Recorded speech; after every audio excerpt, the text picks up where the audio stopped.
Assolutamente no, loro sono molto bravi, parlano troppo, però è un dato di fatto. Io questa cosa la denuncio da tanto tempo, che al di fuori della Stella Azzurra si può fare quello che si vuole. Stasera ne è un dato evidente, però loro sono più bravi, quindi hanno giocato e meritato di vincere. Noi eravamo largamente rimaneggiati, con defezioni dell'ultima ora, comprensiva quella del mister che purtroppo non è potuto essere presente con noi. Abbiamo cercato di fare quello che potevamo, forse più di questo non si poteva. No, è chiaro che dopo una sconfitta del genere è meglio azzerare tutto in vista delle prossime.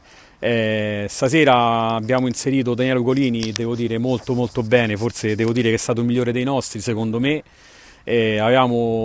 Mancavano dei giocatori molto importanti nella nostra squadra, molto importanti nella nostra squadra, quindi stasera non fa testo, si riparte, si ricomincia, il nostro obiettivo sono i playoff, faremo il possibile per raggiungerlo. No, Seferi era squalificato, ma era squalificato anche Cichella, anche se poi non c'era nella lista di gara.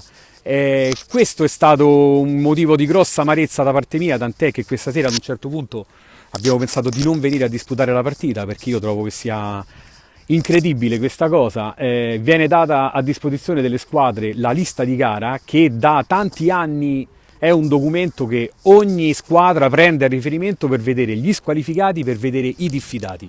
Cichella sono 2 mesi e mezzo che non risulta in nessuna lista come diffidato. Io questa sera alle 18, andando ad aprire il comunicato che è arrivato in ritardo, perché il comunicato di questa settimana è stato fatto in notevole ritardo, ci siamo resi conto che Cichella era squalificato. Io ho cercato di far vedere quelli che erano i miei diritti, non ci sono riuscito. Sono una persona seria ed onesta, sono venuto qui, alla fine ho fatto contenti i ragazzi, abbiamo disputato, la partita si è svolta così, dalla prossima li ritroveremo entrambi. Complimenti allora, in bocca al lupo.